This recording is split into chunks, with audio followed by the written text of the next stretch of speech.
Actually ఇదైతే land registration act 1908 ఉందో అది ప్రభుత్వ భూముల్ని కాపాడుకోవడానికి ఒక మంచి చట్టం. దాంట్లో కొన్ని క్లాజెస్, ఇనాం భూములు అని చెప్పి, సీలింగ్ భూములు అని చెప్పి, వక్ భూములు అని చెప్పి దాంట్లో కొన్ని క్లాజెస్ వల్ల 1999లో అది కొన్ని నిబంధనల వల్ల అది అయింది. తర్వాత 15-16లో వచ్చింది. తర్వాత ధరణి వచ్చింది.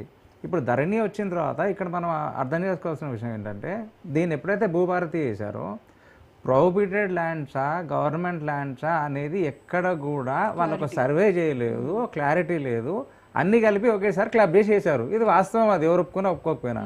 ఇప్పుడు దానివల్ల ఏమవుతుంది, నేను ఒక 20 ఏళ్ళు 30 ఏళ్ళు నా జీవితము కాయ కష్టం పడి నేను ఒక ఇల్లు కొనుక్కుంటే ఈ రోజు నేను 22 కిందికి వస్తుంది, అది ఇల్లు కాదంటే నా గుండె తరుక్కపోదా అండి? తప్పు వ్యవస్థలు చేస్తాయి, ప్రభుత్వాలు చేస్తాయి, ఆఫీసుల చుట్టూ మళ్ళీ ప్రజలు తిరగాల్సి వస్తుంది. మీరు హెల్ప్ డెస్క్లు పెడుతున్నారు, అలాగే మీరు ఒక డిజిటలైజేషన్ పెట్టండి, ఆన్లైన్లో ఎవ్రీ మంత్ పెట్టండి, ఇంత ప్రక్షాళన చేసాము, ఇంత చేసాము, దీనికి ఇది జవాబారి అని చెప్పండి. డొమైన్లో పెట్టాలి, పబ్లిక్ డొమైన్లో ఉండాలి కదా, ఇది పబ్లిక్ ఇష్యూ కదా, పబ్లిక్ ల్యాండ్ కదా. 16 లక్షల మంది కుటుంబాలండి, 98 లక్షల ఎకరాలండి. ఏంటండి అది? ఇప్పుడు పొంగులేటి శ్రీనివాస్ రెడ్డి గారు సింపుల్గా ఐఎమ్ సారీ అని చెప్తే కాన్పనండి. ఇది హై లెవెల్ రెవెన్యూ మీటింగ్ జరిగి దీనికి ప్రక్షాళన చేసి మనం ఎప్పుడైతే ఇంటింటికి తిరుగుతాం కదా ఎలక్షన్ అప్పుడు, మీకు ఓటు ఉందా, మీ ఇంట్లో ఎంతమంది ఓటర్లు ఉన్నారు, ఎన్ని ఓట్లు ఉన్నాయి అని అడిగి రాసుకుంటాం కదా. అలాగే మీది ప్రైవేట్ ల్యాండా, ప్రైవేట్ ల్యాండ్ అయితే మేము ఇమీడియట్గా రిజిస్ట్రేషన్ చేస్తాము, 22A కింద ఉందా లేదా, ఇదంతా క్లమ్జీ చేయడం వల్ల ఏమవుతుంది, at the end of the day people are suffering అండి. They will definitely show the justification. దీనికి ఖచ్చితంగా ఒక ప్రణాళిక కనుక ప్రభుత్వం ఇప్పుడైనా సీరియస్గా తీసుకొని చేయకపోతే రాబోయే రోజుల్లో మాత్రం ప్రభుత్వానికి ప్రజల తరఫుననే ఒక వ్యతిరేకత అనేది వస్తుంది. సారీ అనేది దీని పరిష్కారం కాదండి. అధికారుల మీద ఎంత యాక్షన్ తీసుకున్నారు, జ్యుడిషియరీగా పేపండి, జ్యుడిషియరీగా పేపండి. సరే, ఒకవేళ సిబిఐకి ఈ టైంలో మీకు ఏమన్నా ఇబ్బంది ఉంటే సిట్ వేసుకోండి, జ్యుడిషియరీకి ఇవ్వండి, let the judiciary take the, ఇప్పుడు హైయెస్ట్ జడ్జిమెంట్ చేసే జ్యుడిషియరీయే కదా, జ్యుడిషియరీకి అప్పచెప్పండి, లెట్ ద ఎంక్వైరీ డన్.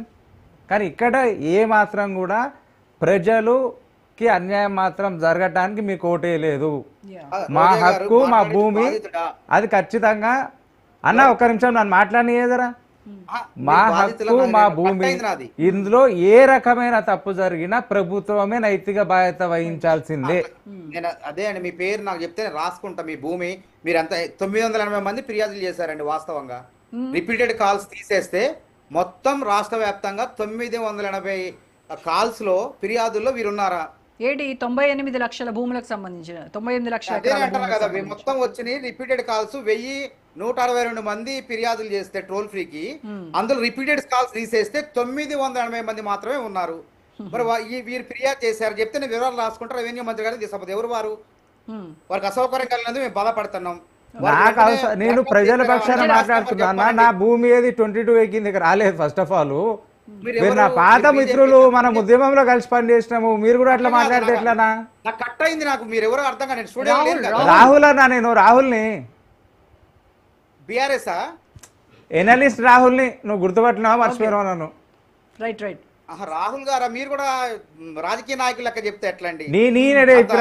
బాధ అవుతుంది, ఇది అవుతుంది అని చెప్తే కాదు.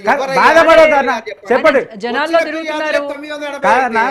16 లక్షల కుటుంబాలకి ఇలాంటి దినం ఇబ్బంది కలిగితే నేను బాధపడొద్దా? ఒక సామాన్యుడిగా నేను బాధపడొద్దా? చూపించి ఆయన పేదవాళ్ళని చూపించి ఆయన కబ్జా చేయాలని చూస్తాడు ఆ భూముల్ని. అన్న కమిషన్ చెప్పండి, మీరు నిజమైన బాధితులు కమిషన్ మాఫియా అనేది ఏ ప్రభుత్వం ఉన్నా కమిషన్ మాఫియా అనేది ఉందా లేదా రిజిస్ట్రేషన్ ఆఫీస్ లో? ఉందా లేదా అండి?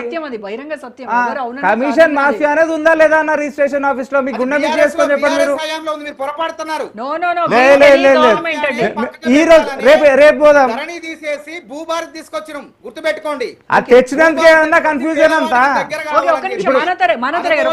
లెట్ మీ కంటిన్యూ అన్న, let me give me a second, give me a second, let me continue అండి. ఇప్పుడు మనం ఇన్ని ఇష్యూస్ మాట్లాడుతున్నాం. పార్టీలను పక్కన పెడితే సబ్ రిజిస్టర్ గారే కదా రిజిస్ట్రేషన్ ఇచ్చింది, పవర్ ఎలక్ట్రిసిటీ బిల్ ఇచ్చింది, వాటర్ సప్లై ఇచ్చింది. అప్పుడు ఇచ్చినప్పుడు 22 కింద ఎవరు గుర్తు రాలేదా అండి? ఇప్పుడు ఆల్ ఆఫ్ ద సడన్ 22 కింద గుర్తొస్తే ఇప్పుడు 22A గురించి మాట్లాడుతున్నారు. హైడ్రా కూడా అదే కదా, ఆ హైడ్రా కూడా కన్ఫ్యూజన్ ఉంది కదా. అన్ని పర్మిషన్లు వచ్చాయి, ఎలక్ట్రిసిటీ. అయితే మళ్ళీ ఇప్పుడు ఏమైపోతుంది అంటే నాకు మెడికల్ ఎమర్జెన్సీ కావాలి, లోన్ రాదు 22A కింద ఉంటే, అంతే మార్టగేజ్ పెట్టాలా రాదు, బ్యాంక్ లోన్ రాదు. ఇందాక పెద్దలు కృష్ణారెడ్డి గారు అన్నట్టు నా బిడ్డ పెళ్లి చేయాలా, అది 22A కింద ఉంది, నేనేం తీసుకుంటా కట్నం అంటాడు. అవును, వీటన్నిటికీ జవాబు రాబోయే రోజుల్లో ప్రజలు ఇస్తారండి.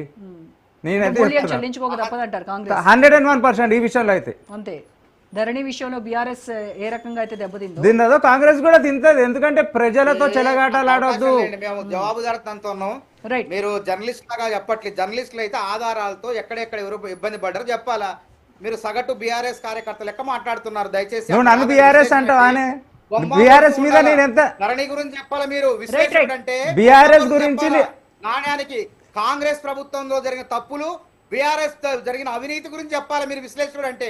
అన్న ఒకటి మీకు కాల్ చేస్తారు, ఏం చెప్తారు?